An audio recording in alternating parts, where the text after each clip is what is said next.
Where's the fun in waiting? Play Sit and Go tournaments 24/7 only on Ace 2-3. This game involves an element of financial risk and may be addictive. Please play responsibly and at your own risk.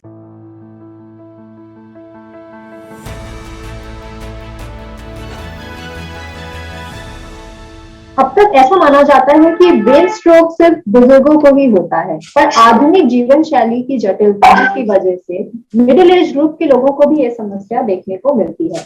इसलिए बहुत जरूरी है इसके प्रति जागरूक होना। 29 अक्टूबर को world stroke day मनाया जाता है, इसलिए हमने सोचा क्यों ना आज हम इसी पे चर्चा करें कि स्ट्रोक क्या होता है, किन वजह से होता है और स्ट्रोक क्यों जानलेवा हो सकता है। आज जागरण डायलॉग्स के एपिसोड में मैं उर्वशी कपूर और हूँ associate editor Jagran new media, और मेरे साथ है mister Subhashish Datta, he is deputy editor with Jagran new media, और दो खास मेहमान जिनका मैं परिचय कराना चाहूंगी। So we have with us Dr. Praveen Gupta. He's Principal Director and Head Department of Neurology, Fortis Memorial Research Institute, Gurugram. Sir, आपका बहुत बहुत स्वागत है। Thank you, madam. और मेरे साथ है दूसरे expert doctor Himang Goyal, he is consultant neurologist at Maharaja Agrasen hospital, Punjabi Bagh, new Delhi. Sir, आपका भी बहुत बहुत स्वागत है। Thank you so much, ma'am. और समय को जाया ना करते हुए हम सवालों का सिलसिला शुरू करते हैं। मेरा पहला सवाल डॉक्टर प्रवीण आपसे है कि स्ट्रोक जैसा कि हम जानते हैं एक लीडिंग कॉज है डेथ और लॉन्ग टर्म डिसेबिलिटी का वर्ल्ड वाइड। सो आप हमें बताएं कि क्या होता है स्ट्रोक और इसके सिम्टम्स क्या होते हैं। स्ट्रोक या पक्षाघात, जैसे हिंदी में हम लोग अधरंग भी बोलते हैं, एक ऐसी बीमारी है जो ब्रेन का रक्त संचार रुकने से होती है। जब मस्तिष्क का रक्त संचार रुक जाता है तो उसकी कोशिकाओं को रक्त पहुंचना बंद हो जाता है, वो नष्ट होने लगती हैं। कभी कभी ब्रेन में धमनियां फटने से ब्लीडिंग हो जाती है, जिसे हम ब्रेन हेमरेज बोलते हैं, वो दूसरा कॉज है उसका। स्ट्रोक के लक्षण को पहचानना बहुत अनिवार्य है, क्योंकि इसको जल्दी पहचानने से हम समय रहते इलाज कर सकते हैं, जिससे मरीज का जो पैरालिसिस है वो पूरी तरह रिवर्स या बदल भी सकता है। तो इसके मुख्य लक्षण हैं आवाज का तुतलाना, शब्द ना मिलना, चेहरे का एक तरफ को लटक जाना या स्माइल टेढ़ी हो जाना, हाथ ना उठा पाना या हाथ से लिख ना पाना या चीजें पकड़ ना पाना, चलते हुए लंगड़ाना या चलते हुए जैसे शराबी चलता है इम्बैलेंस होना, फिर अचानक से आंख की रोशनी का चला जाना, दो दिखाई देना, अचानक से सुनाई देना बंद कर देना, व्यवहार में तब्दीली या अचानक से याददाश्त की कमी, ये सब जो है स्ट्रोक के लक्षण हैं।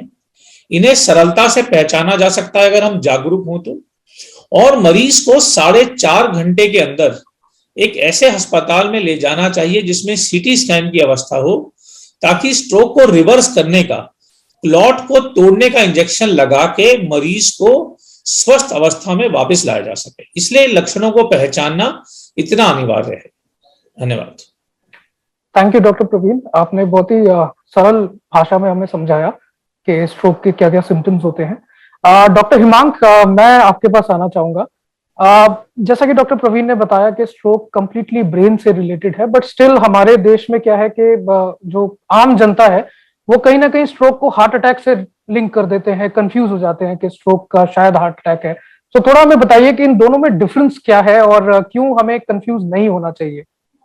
देखिए, स्ट्रोक और हार्ट अटैक जो है वैसे कंप्लीटली डिफरेंट अलग अलग चीजें हैं अगर हम ऑर्गन सिस्टम की बात करें। लेकिन अगर हम अंडरलाइन कॉज की बात करें कि अंडरलाइन जो चीज चल रही है वो लगभग सेम होती है। अगर हार्ट अटैक की बात की जाए तो जो हार्ट की धमनियां हैं उनके अंदर अगर रक्त संचार रुक जाता है, जो दिल को जो हमारी धमनियां सप्लाई करती हैं, तो हार्ट अटैक होता है। उसके प्रमुखतः लक्षण होते हैं छाती में दर्द होना, एक भारीपन सा महसूस होना, सांस लेने में तकलीफ होना, ब्लड प्रेशर का ड्रॉप हो जाना। तो ये जो पर्टिकुलरली लक्षण होते हैं ये हार्ट अटैक के होते हैं। वेरएस जब दिमाग की जो धमनियां हैं, जो दिमाग की आर्टरीज हैं, उनके अंदर जब रक्त संचार रुक जाता है तो ब्रेन स्ट्रोक या फिर लकवा या फिर ब्रेन अटैक जिसे हम कहते हैं, पक्षाघात जिसे हम कहते हैं, उसकी शिकायत होती है। तो इसके सिम्टम्स एंटायरली डिफरेंट होते हैं हार्ट अटैक से। हालांकि कई बार क्योंकि ये दोनों चीजें आर्टरीज या फिर जो धमनियां हैं उनके अंदर रक्त संचार रुकने की वजह से होता है, तो कई बार कोएग्जिस्टेंट भी होते हैं। कई बार एक ही मैकेनिज्म की वजह से दोनों चीजें साथ साथ भी हो सकती हैं। एक ही पर्सन को एक ही समय पे हार्ट अटैक व ब्रेन स्ट्रोक दोनों हो सकता है, लेकिन ये दोनों अपने आप में अलग अलग चीजें हैं और इनका ट्रीटमेंट भी काफी हद तक अलग अलग है। तो हमें ये पहचानना जरूरी है सिम्टम्स के आधार पर कि हमें हार्ट अटैक के लक्षण हुए हैं या फिर हमें ब्रेन स्ट्रोक के लक्षण हुए हैं। क्योंकि अगर ब्रेन स्ट्रोक के हमें लक्षण हुए हैं तो हमें, जैसा कि डॉक्टर प्रवीण गुप्ता सर ने बताया, हमें स्ट्रोक रेडी हॉस्पिटल में पहुंचना होगा, जिससे कि उन लक्षणों को पूर्णतया हम रिवर्स कर सकें। जी बहुत बहुत शुक्रिया डॉक्टर हिमांक। और डॉक्टर हिमांक ने हमें अंतर बताया ब्रेन स्ट्रोक और हार्ट अटैक में। डॉक्टर प्रवीण, मैं आपके पास एक बार दोबारा आना चाहूंगी। मैं आपसे जानना चाहती हूँ कि स्ट्रोक के डिफरेंट टाइप्स ऑफ स्ट्रोक्स होते हैं, जैसे हमने सुना है कि इस्केमिक स्ट्रोक या हेमोरेजिक स्ट्रोक, दोनों में अंतर क्या है? और एज एन एक्सपर्ट आप, क्योंकि रोजमर्रा की जिंदगी में आपके पास भी काफी पेशेंट्स आते होंगे, तो which one of these, इसमें से कौन सा सबसे ज्यादा कॉमनली ऑब्जर्व स्ट्रोक है जो कि लोगों को देखने को मिलता है? देखिए, स्ट्रोक के दो मुख्य प्रकार होते हैं। एक होता है इस्कीमिक स्ट्रोक, मतलब ब्रेन का रक्त संचार रुकने से हुआ हुआ स्ट्रोक, जिसे हम क्लॉट बोलते हैं आम भाषा में, जिसमें आर्टरी में क्लॉट अटक जाता है तो ब्रेन को रक्त पहुंचना बंद हो जाता है। दूसरा होता है ब्रेन हेमरेज, जिसे हम हेमरेजिक स्ट्रोक बोलते हैं, जिसमें नस फट जाती है और नस फटने से ब्रेन में ब्लड की लीकेज हो जाती है और उससे ब्रेन का जो संचालन है वो खराब हो जाता है। इन दोनों में डिफरेंशिएट करना, अंतर करना बहुत जरूरी है, क्योंकि दोनों का ट्रीटमेंट बिल्कुल उल्टा है। तो इसीलिए हम बोलते हैं कि जब स्ट्रोक हो तो एक सीटी स्कैन रेडी हॉस्पिटल में जाना है, क्योंकि वो सीटी दोनों का डिफरेंस इमीडिएटली कुछ मिनट में कर सकता है, ताकि हम एप्रोप्रिएट ट्रीटमेंट कर सकते हैं। ये डिफरेंस, जैसे हार्ट अटैक होता है, हार्ट अटैक सिर्फ नस बंद होने से होता है, हार्ट में यूजुअली ब्लीडिंग नहीं होती, तो इसलिए आप घर में ब्लड थिनर, एस्प्रिन, एंटीप्लेटलेट खा लेते हैं। और अगर आपको स्ट्रोक का सस्पिशन हो तो स्ट्रोक खून बहने से भी हो सकता है, खून रुकने से भी हो सकता है, तो घर में ब्लड थिनर नहीं खाना चाहिए, क्योंकि अगर हेमरेजिक स्ट्रोक होगा तो घर में खाया हुआ ब्लड थिनर नुकसानदेह हो सकता है। अब इन दोनों के कारण भी अलग अलग हैं और इलाज भी अलग अलग हैं। जो हम इंजेक्शन की बात करते हैं कि 4.5 घंटे के अंदर इंजेक्शन लगाइए, वो क्लॉट तोड़ने के लिए या इस्कीमिक स्ट्रोक के लिए है, जिसके लक्षण अभी हमने डिस्कस किए। जो हेमरेजिक स्ट्रोक होता है उसमें बेहोशी और बहुत तेज ब्लड प्रेशर उसका एक और लक्षण होता है, जो जनरली इस्कीमिक स्ट्रोक में नहीं होता है। नस फटने का कारण हाई ब्लड प्रेशर हो सकता है, उम्र के साथ साथ नस की कमजोरी हो सकती है, और ब्रेन में कुछ कोशिकाओं का डिफेक्ट होता है, जिसे हम एवीएम बोलते हैं या एन्यूरिज्म बोलते हैं, वो डिफेक्ट भी हेमरेज कर सकता है। ऐसे इस्कीमिक स्ट्रोक का कारण धमनियों से आ सकता है, छोटी धमनियों से आ सकता है, बड़ी धमनी से क्लॉट छोटी धमनी में जा सकता है, और हार्ट से भी क्लॉट ब्रेन में जा सकता है। जैसे डॉक्टर हिमांक ने बताया, कभी कभी हार्ट डिजीज और ब्रेन डिजीज एक ही आदमी में हो सकते हैं। तो जो न्यूरोलॉजिस्ट होते हैं वो ये अंतर पता लगा के आपके इलाज में थोड़ा थोड़ा बदलाव करते हैं, ताकि आपको बिल्कुल सटीक इलाज मिल सके। आमतौर पर जो इस्कीमिक स्ट्रोक होता है वो हेमरेजिक स्ट्रोक से बहुत ज्यादा कॉमन होता है। आप 75-25 का रेशो मान लीजिए। Thank you doctor Praveen.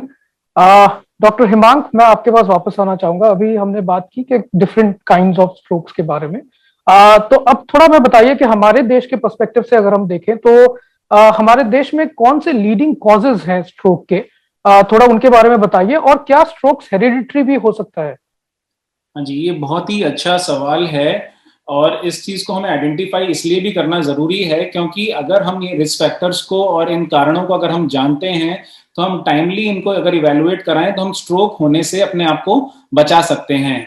तो इंडिया की अगर हम बात करें तो उसके अंदर जो इम्पोर्टेंट कॉजेज हैं, इनको हम दो तरीके से क्लासिफाई करते हैं। एक तो वो कॉजेज हैं जो कि जिनमें कुछ बदलाव कर सकते हैं, उनको हम मॉडिफाइबल रिस्क फैक्टर्स बोलते हैं, और कुछ एक रिस्क फैक्टर्स ऐसे होते हैं जो कि नॉन मॉडिफाइबल रिस्क फैक्टर्स होते हैं, जिनमें कि हम कुछ ज्यादा बदलाव नहीं कर सकते। तो अगर हम बात करें नॉन मॉडिफाइबल रिस्क फैक्टर्स की, जिनमें हम ज्यादा बदलाव नहीं कर सकते, कि उनमें एक रिस्क फैक्टर है। बढ़ती हुई एज के साथ अगर हम इस्केमिक स्ट्रोक की बात करें तो 60 साल की उम्र के बाद, और हेमरेजिक स्ट्रोक की बात करें तो 45 साल की उम्र के बाद इनका रिस्क बढ़ जाता है। अपार्ट फ्रॉम दैट इसके अलावा रिस्क फैक्टर होती है रेस। कुछ सर्टेन रेसेस होती हैं जो कि स्ट्रोक के लिए ज्यादा प्रीडिस्पोज्ड होती हैं, और इसके अलावा होती हैं जेनेटिक, जैसे कि आपने बात करी कि हेरिडिटरी भी होते हैं, कि बिल्कुल स्ट्रोक्स हेरिडिटरी हो सकते हैं, और कुछ एक जीन्स होती हैं पर्टिकुलरली जो कि हेरिड होती हैं पर्सन टू पर्सन में, और जिसकी वजह से स्ट्रोक की प्रोपेंसिटी बढ़ जाती है। तो अगर हमें फैमिली हिस्ट्री है स्ट्रोक की या हार्ट डिजीज की, तो हमें डेफिनेटली चेकअप कराना चाहिए उन जेनेटिक कॉजेस के लिए, जिससे कि हम उनको ट्रीट कर सकें। अब बात करते हैं मॉडिफाइबल रिस्क फैक्टर्स के बारे में कि क्या क्या कारण हैं जिनको अगर हम एड्रेस करें तो हम स्ट्रोक होने से बच सकते हैं। तो उसमें सबसे इंपॉर्टेंट कॉज है स्मोकिंग।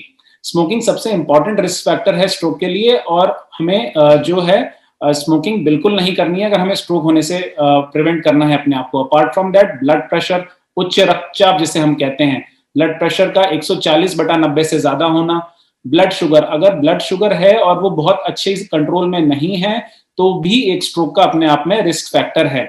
उसके अलावा है एक सेडेंटरी लाइफस्टाइल। सेडेंटरी लाइफस्टाइल जिसमें कि हम ज्यादा मूव अबाउट नहीं करते हैं, बैठे रहने का काम है, हम कोई सैर भी नहीं करते हैं, तो वह भी अपने आप में एक स्ट्रोक का रिस्क फैक्टर है। और उसके अलावा एक रिस्क फैक्टर है कोलेस्ट्रॉल।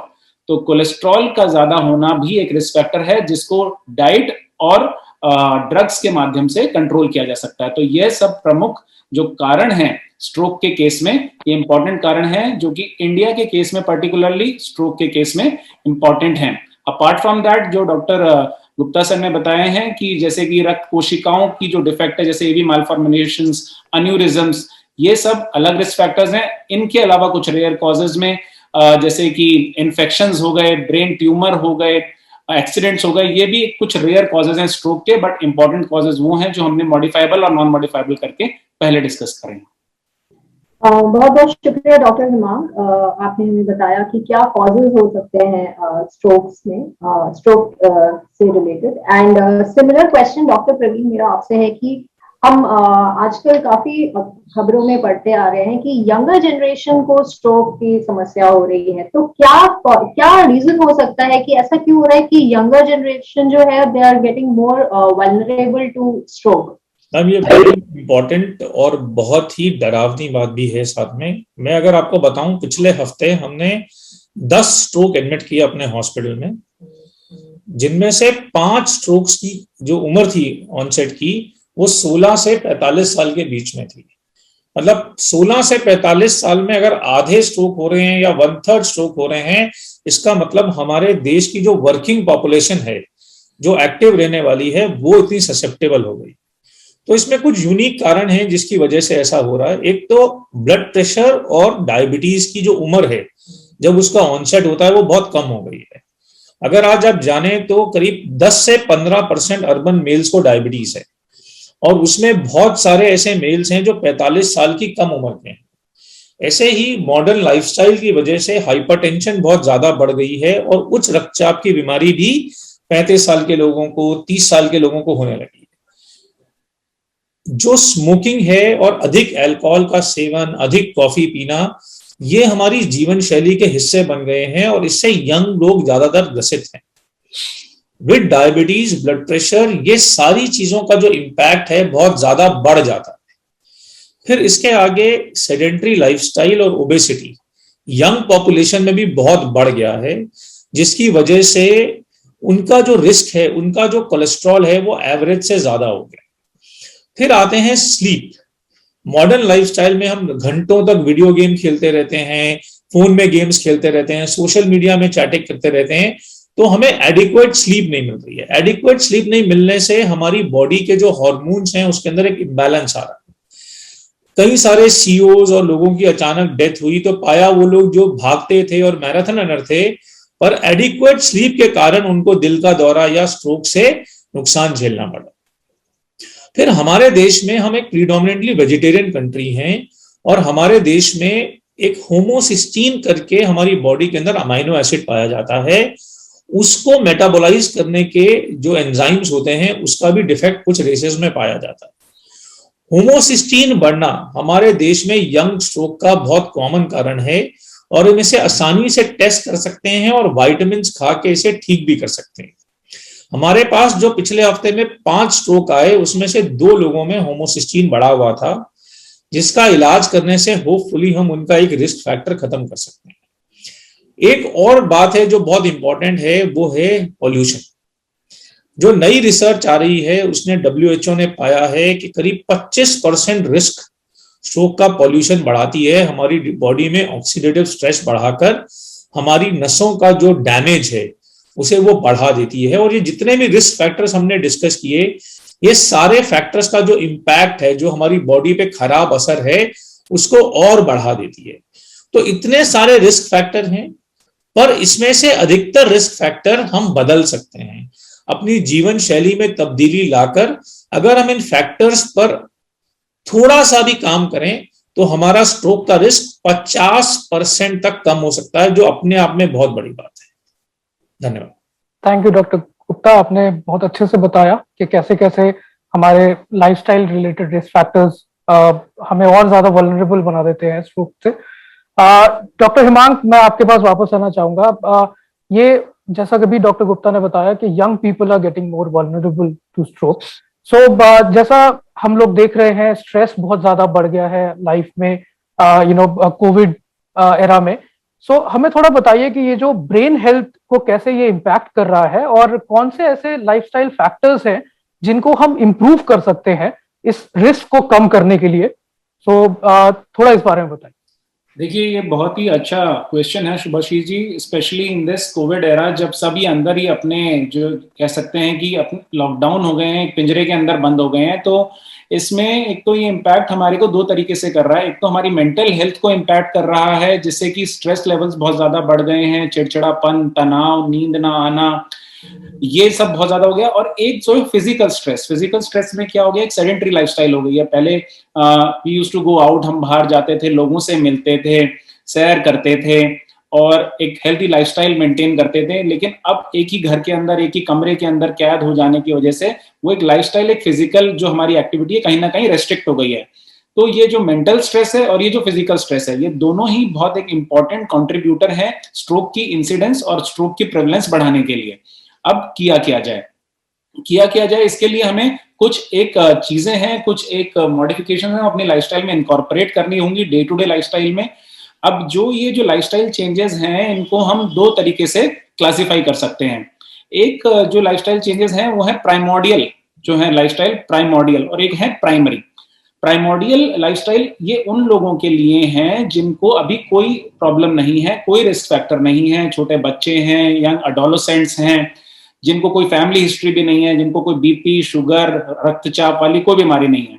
उनके लिए क्या करने की जरूरत है, वो शुरुआत से ही एक हेल्दी लाइफस्टाइल मेंटेन करें। हेल्दी लाइफस्टाइल के अंदर कम से कम 30 से 40 मिनट बाहर सैर करने या खेलने, किसी भी फिजिकल एक्टिविटी में अपने आप को इन्वॉल्व करें।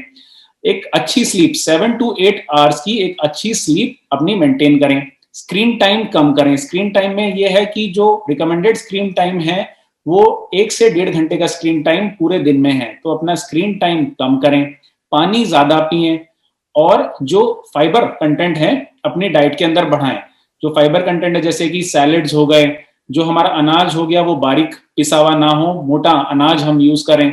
इसके अलावा जो हम रिफाइंड शुगर यूज करते हैं उसकी जगह कॉम्प्लेक्स कार्बोहाइड्रेट्स का सेवन करें। जो शुगर की मात्रा है अपनी डाइट में कम करें, अगर कोई रिस्क फैक्टर्स बीपी, शुगर वगैरह नहीं है तो भी।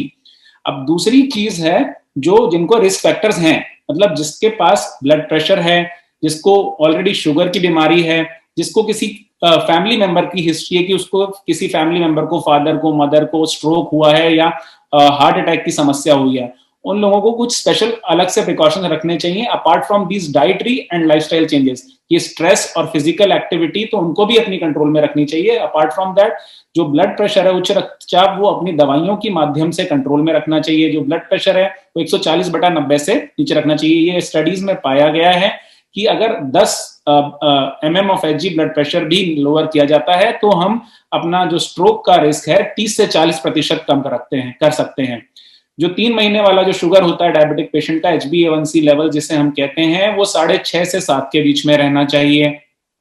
इसके अलावा उनको जो है एक रिलैक्सेशन टेक्निक्स भी कोई ना कोई इनकॉर्पोरेट करना चाहिए, जिसमें कि या तो वो मेडिटेशन कर सकते हैं या प्राणायाम कर सकते हैं या फिर और भी कोई रिलैक्सेशन टेक्निक्स जो भी वो फॉलो करना चाहें। और इसके अलावा एक हेल्दी लाइफस्टाइल, डाइट और स्लीप, उसका ध्यान रखना चाहिए। तो ये सब चीजें लाइफस्टाइल को हम अगर इनकॉर्पोरेट करेंगे, अल्कोहल का सेवन कम से कम करें, स्मोकिंग बिल्कुल ना करें। तो ये सब लाइफस्टाइल के चेंजेस अगर हम इनकॉर्पोरेट करेंगे और अपने स्ट्रेस लेवल्स को लो रखेंगे तो हम स्ट्रोक होने से बच सकते हैं। बहुत बहुत शुक्रिया डॉक्टर हिमांक। और डॉक्टर हिमांक ने हमें बताया कि कैसे लाइफस्टाइल फैक्टर्स एक मेजर रोल प्ले करते हैं। आप जो रिस्क हैं स्ट्रोक से, उसको कैसे हम बचा सकते हैं अगर हम इन चेंजेस को, इन टिप्स को फॉलो करें। डॉक्टर प्रवीण, एक बार मैं आपके पास एक अगले सवाल के साथ आना चाहूंगी कि स्ट्रोक को डायग्नोज कैसे किया जाता है, उसका क्या ट्रीटमेंट होते हैं, और अगर किसी को स्ट्रोक हो जाता है तो उसके कॉम्प्लिकेशंस क्या होते हैं, प्लीज आप हमारे दर्शकों को बताएं। बहुत अच्छा सवाल है मैम, क्योंकि हमने स्ट्रोक की बहुत सारे पहलुओं पे बात की है, पर जब आप अस्पताल पहुंचेंगे तो क्या किया जाएगा आपके साथ, ये एक आम आदमी के लिए समझना बहुत जरूरी है। तो स्ट्रोक का जो डायग्नोसिस है वो ब्रेन इमेजिंग पे बेस्ड है, जिसमें सीटी और एमआरआई दो तरह के टेस्ट हमारे पास अवेलेबल हैं।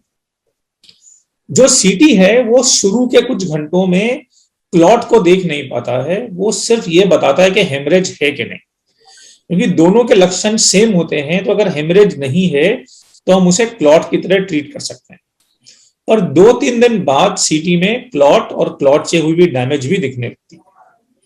एमआरआई बहुत ही सेंसिटिव होता है और इमीडिएटली क्लॉट में और हेमरेज में डिफरेंशिएट कर सकता है कि आपको इस्कीमिक स्ट्रोक हुआ है कि हेमरेजिक स्ट्रोक हुआ है, और छोटे छोटे स्ट्रोक पकड़ने में भी एमआरआई कारगर होता है। ये हुई ब्रेन की इमेजिंग। फिर हमें जो ब्रेन को रक्त ले जा रही हैं वो ब्लड वेसल्स, उन धमनियों की इमेजिंग करनी होती है, इसे हम एंजियोग्राफी बोलते हैं, जो सीटी से भी हो सकती है, एमआरआई से भी हो सकती है, और हम एक अल्ट्रासाउंड डॉपलर होता है उससे भी ब्लड वेसल्स को चेक कर सकते हैं। ये 2 मेन टेस्ट हुए। फिर खून में कोलेस्ट्रॉल ज्यादा है कि नहीं, खून पतला है कि नहीं, शुगर कितनी है, किडनी, लिवर, ये सब कैसा है, इसकी साथ साथ जांच की जाती है ताकि राइट ट्रीटमेंट को पता लगाया जा सके।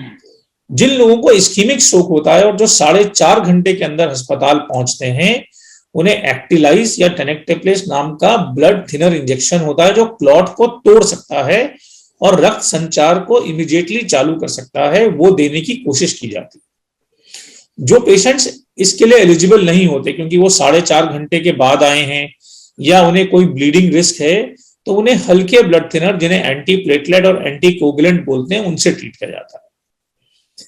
कुछ लोगों को जिनकी बड़ी धमनी बंद होती है, 24 घंटे तक हम ब्रेन में जाके एंजियोग्राफी करके एक स्टेंट होता है जिसमें उस क्लॉट को फंसा के ब्रेन से बाहर निकाल सकते हैं, और 24 घंटे तक भी हम कभी कभी स्ट्रोक को रिवर्स कर सकते हैं।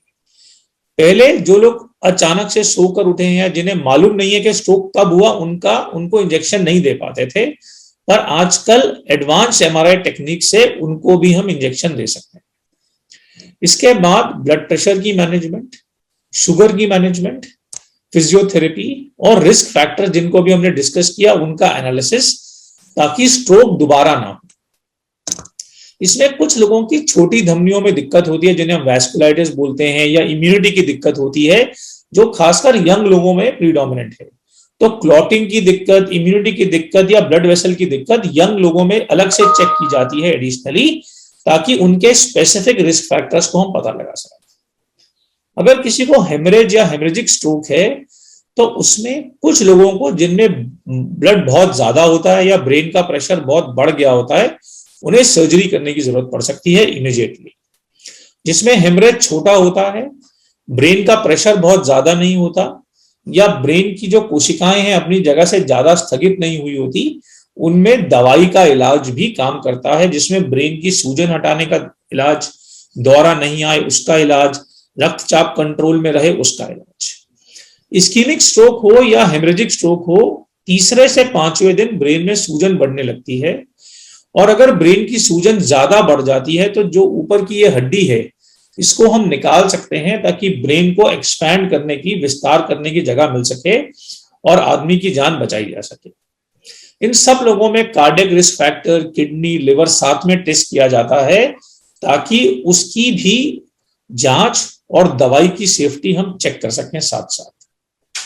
ये और फिजियोथेरेपी या एक्सरसाइज दोनों तरह के स्ट्रोक का बहुत इंपॉर्टेंट इलाज है। जिन लोगों को ब्रेन में हेमरेज होता है, उसमें कभी कभी कोशिकाओं की परेशानी होती है, तो उन लोगों को ब्रेन की एंजियोग्राफी करके उस कोशिका की कमी का भी इलाज किया जा सकता है। ये तो हुए इलाज, और इलाज जो है ये इमीडिएट इलाज है। जब आप हॉस्पिटल से डिस्चार्ज हो जाते हैं तो स्ट्रोक रोकने का इलाज और स्ट्रोक को इंप्रूव करने का इलाज भी चलता रहता है, जो कई महीनों तक स्ट्रोक से आदमी इंप्रूव करता है और वो इलाज चलता है। स्ट्रोक की जो कॉम्प्लिकेशंस हैं उसमें सबसे बड़ी चीज है risk of death. Because brain damage हो जाता है, ब्रेन में सूजन आ जाती है, तो इस्कीमिक स्ट्रोक में 4 से 17% और हेमरेजिक स्ट्रोक में 20 से 25% रिस्क टू लाइफ होता है। Second important risk is risk of paralysis. जो आपका पक्षाघात हुआ है, हाथ पैर में लकवा आया है, वो कुछ केसेस में तो तुरंत इंप्रूव हो जाता है, कुछ केसेस में धीरे धीरे इंप्रूव होता है और कुछ केसेस में लाइफ लॉन्ग पैरालिसिस रह सकता है। इसीलिए स्ट्रोक का इलाज करने से भी स्ट्रोक की प्रिवेंशन और टाइमली इंटरवेंशन पे इतना ज्यादा एम्फेसिस या जोर दिया जा रहा है। फिर स्पीच में दिक्कत, याददाश्त में दिक्कत, व्यवहार में दिक्कत, दर्द, चलने में दिक्कत, ये सारी कॉम्प्लिकेशंस या परेशानियां स्ट्रोक के बाद परसिस्ट कर सकती हैं और आपके डॉक्टर आपकी समस्या समझकर इसका बखूबी इलाज कर सकते हैं। इसलिए स्ट्रोक के बाद डिस्चार्ज होने पर भी अपने डॉक्टर को पुनः अवश्य दिखाते रहें ताकि स्ट्रोक से होने वाली कॉम्प्लिकेशंस को वो ठीक करके आपको अच्छी हेल्थ, अच्छी सेहत दे पाए। धन्यवाद। थैंक यू डॉक्टर प्रवीण, बहुत ही अच्छे से डिस्क्रिप्टिव तरीके से आपने बताया कि डायग्नोसिस, ट्रीटमेंट एंड कॉम्प्लिकेशंस के बारे में। डॉक्टर हिमांक, मैं आपके पास आना चाहूंगा। हमारे एक सवाल था हमारे दर्शकों का कि वो ये जानना चाहते हैं कि स्ट्रोक के बाद कौन कौन सी कॉम्प्लिकेशंस जो है, जो कॉमन कॉम्प्लिकेशंस हैं, जो कि अभी डॉक्टर गुप्ता ने भी बताया कि वो हो सकती हैं, और कैसे क्या क्या चीजें कर सकते हैं जिससे कि वो कॉम्प्लिकेशंस को प्रिवेंट किया जाए। थोड़ा सा सरल भाषा में हमें। ये एक बहुत ही इंपॉर्टेंट सवाल है कि कई बार ऐसा हमें लगता है कि स्ट्रोक का इंजेक्शन मिलने के बाद सारी जो कई बार बात की जाती है वो स्ट्रोक का इंजेक्शन मिलने तक की जाती है, या फिर जो अस्पताल के अंदर जो ट्रीटमेंट चला है उस तक की जाती है। लेकिन एक इंपॉर्टेंट एस्पेक्ट है पोस्ट हॉस्पिटल केयर, कि एक बार डिस्चार्ज होने के बाद अगर पेशेंट को अप्रोप्रिएट केयर प्रोवाइड ना की जाए तो भी जो एक मॉर्बिडिटी है, मोर्टेलिटी तो हम कई बार बचा लेते हैं, पेशेंट को मरने से तो हम बचा लेते हैं, लेकिन मॉर्बिडिटी जो है कि एक जो लाइफ है उसकी क्वालिटी वो हम पेशेंट को नहीं दे पाते अगर कुछ चीजों का ध्यान ना रखें तो स्ट्रोक के बाद कुछ एक चीजें हैं जिनका हमें स्पेशली ध्यान रखना है।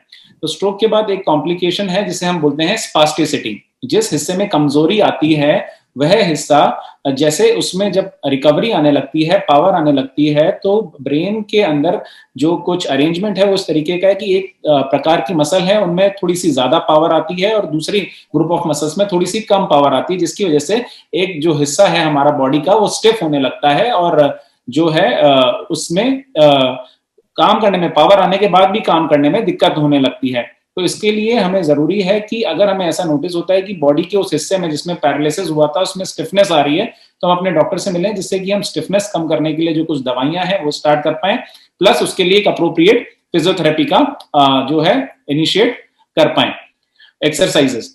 दूसरी चीज है कि बोलने में दिक्कत जिसे हम अफेजिया भी बोलते हैं। सारी मसल पावर्स के रिकवर होने के बावजूद भी ऐसा हो सकता है कि मरीज जो है बोल ना पाए। तो वो इस वजह से होता है कि ब्रेन के अंदर जो हमारे बोलने का जो सेंटर है, जो हमारा रेडियो है, उसके डैमेज होने की वजह से ऐसी प्रॉब्लम होती है। तो उसके लिए अगर टाइमली स्पीच थेरेपी जो होती है वो स्पेशल एक्सरसाइजेज होती हैं टंग्स, लिप्स और थ्रोट की, वो अगर समय से स्टार्ट कर दी जाए तो पर्सन जो है काफी हद तक, कई बार तो कंप्लीट इंप्रूवमेंट भी आ जाता है और मैक्सिमम केसेस में इतना बोलने में समर्थ हो जाता है कि वह अपनी बातें सामने वाले व्यक्ति तक रख पाए। अगर स्पीच थेरेपी या फिजियोथेरेपी इनिशिएट करने में अगर हम देर करते हैं या फिर थोड़ा सा नेग्लेक्ट करते हैं इस चीज को, तो एक लाइफ लॉन्ग डिसेबिलिटी रहती है, स्टिफनेस हो जाती है और बोलने में हमेशा के लिए एक प्रॉब्लम रह जाती है। Apart from that mood changes हो सकते हैं। स्ट्रोक होने की वजह से जो ब्रेन सेंटर्स हमारा बिहेवियर और जो हमारा एनर्जी लेवल कंट्रोल करते हैं उनमें भी असर आ जाता है, जिसकी वजह से मरीज डिप्रेस्ड रह सकता है, सैड रह सकता है।